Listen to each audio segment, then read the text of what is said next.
is called contour interval. Then coming to the second point, horizontal equivalent. It is the horizontal distance between the any two adjacent contours is called horizontal equivalent, right?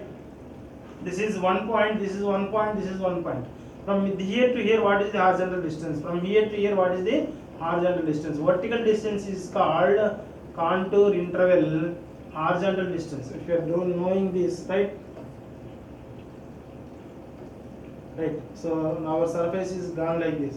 What is the? This is one level line or contour line. The vertical difference is called contour interval, and the horizontal distance is called horizontal equivalent.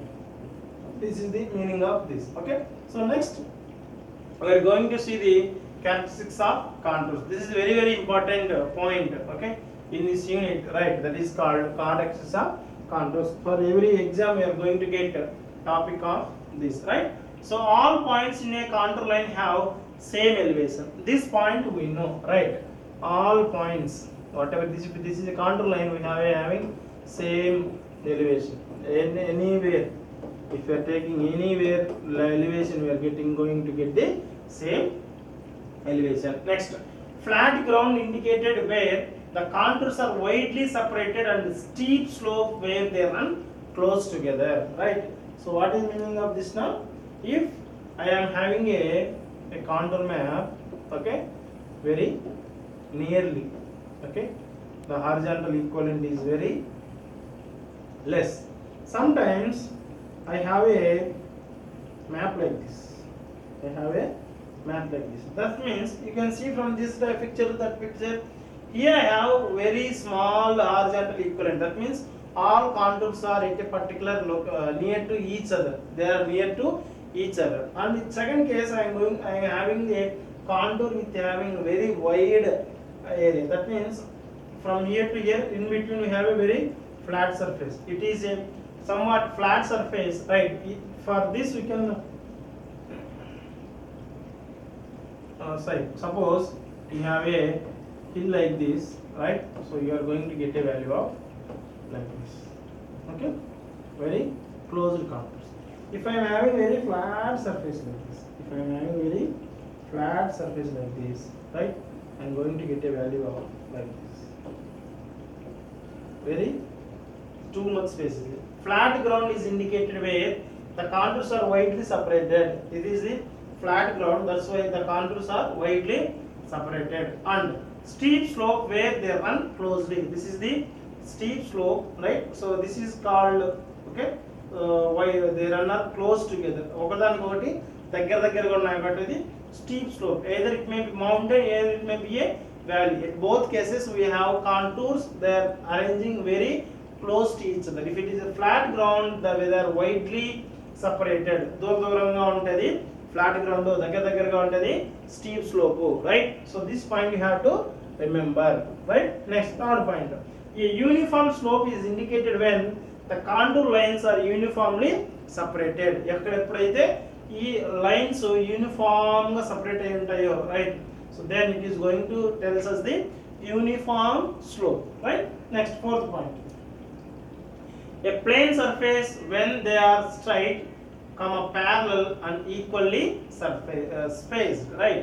So we know this, right? Plane surface కి ఎలా ఉంటాయి, అవి చాలా straight గా ఉంటాయి, ఒకదానికొకటి parallel గా ఉంటాయి, then equally spaced, equal గా space అయింది. Then a series of closed contour lines on the map represented a hill if the higher level are inside. Already I told that if the contour map is having the higher level inside and the outer side we have very less values, that is going to represent the hill. Now if you are taking a hill like this, if you are drawing a contour lines on this, you can observe here the centrally we have a 80, then 75, 70, 65, 60. That means the values are going to decrease from inside to the outside. The values are going to decrease from inside to outside. Or you can say from outside to inside, the values are going to increase. That is represents the hill. This is going to represent the hill. Then a series of closed contour lines on the map indicated a depression if the higher values are outside. If we are seeing here, this is the depression, right? So at depression, you can see here inside we have very less value 60, outside we are having 80, 60, 65, 70, 75, 80. Okay. So from inside to outside, if the values are going to increase, that is called a valley or depression. If the values are higher values at inside, lower value at outside, this is called hill. And lower value at inside, higher value at outside, this is going to represent the depression. Okay, these 2 points are very very important. We have to remember this.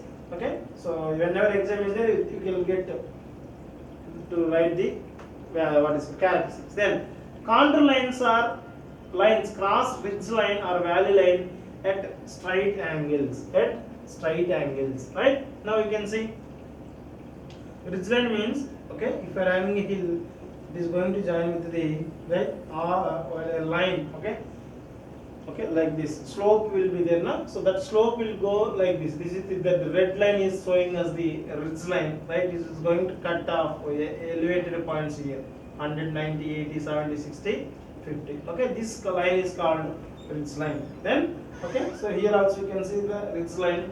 Okay, so next, if the higher values are inside and the bend or loop in the right contour, it indicates a ridge. If higher values are outside the bend, it represents a valley. Here we can see inside we have higher values, right? From outside it is going to decrease, it is called ridge line. And here we can see inside we are having very less values and outside we are going to have the higher values, right? So this line represents the valley line and this line is going to represent the ridge line. Okay, next last 2 points. Contour lines are cannot merge, right? Cannot merge. That means contour lines cannot be merged. It won't be. We cannot see like this. It is not going to merge. ఒకదానిపైన ఒకటి కలిసిపోవు అన్నమాట, right? Or cross one each other, right? They are not going to cross like this. You can't see, right? Every time it will be like this only, right? So except in case of overhanging cliff. Okay, this is very very important point. Here we can see the overhanging cliff. Okay, see here if you are drawing the things, it is going to merge at one point. Okay, so only case of this overhanging cliff, we are going to have the merging. That means they are going to join at a same point, but at all remaining times it cannot be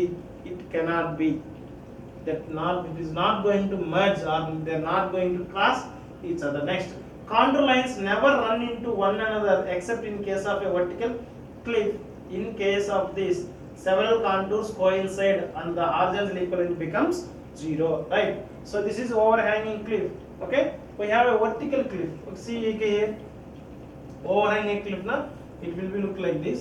Overhanging cliff, it will be like this. So in that case we will see both this. This is the vertical cliff. Okay, so in vertical cliff, okay, we are going to see the several contours are coincide, and this means the horizontal equivalent is 0, right?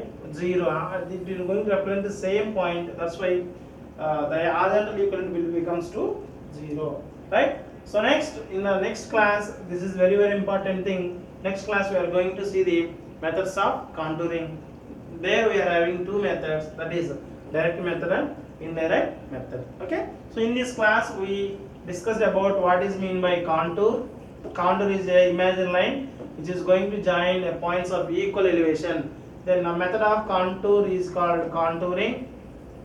The map which is showing contours is called contour map, and the line which is representing the contour is contour line. Then we have saw the what is the real applications, why we need to study, what are the different objectives, purposes of the contours, then the important property or characteristics of the contour lines. So these are the topics we discussed in today's class. We are going to discuss about very briefly about these 2 methods, that is direct method and second one is the indirect method, right? So that's all for today. Thank you.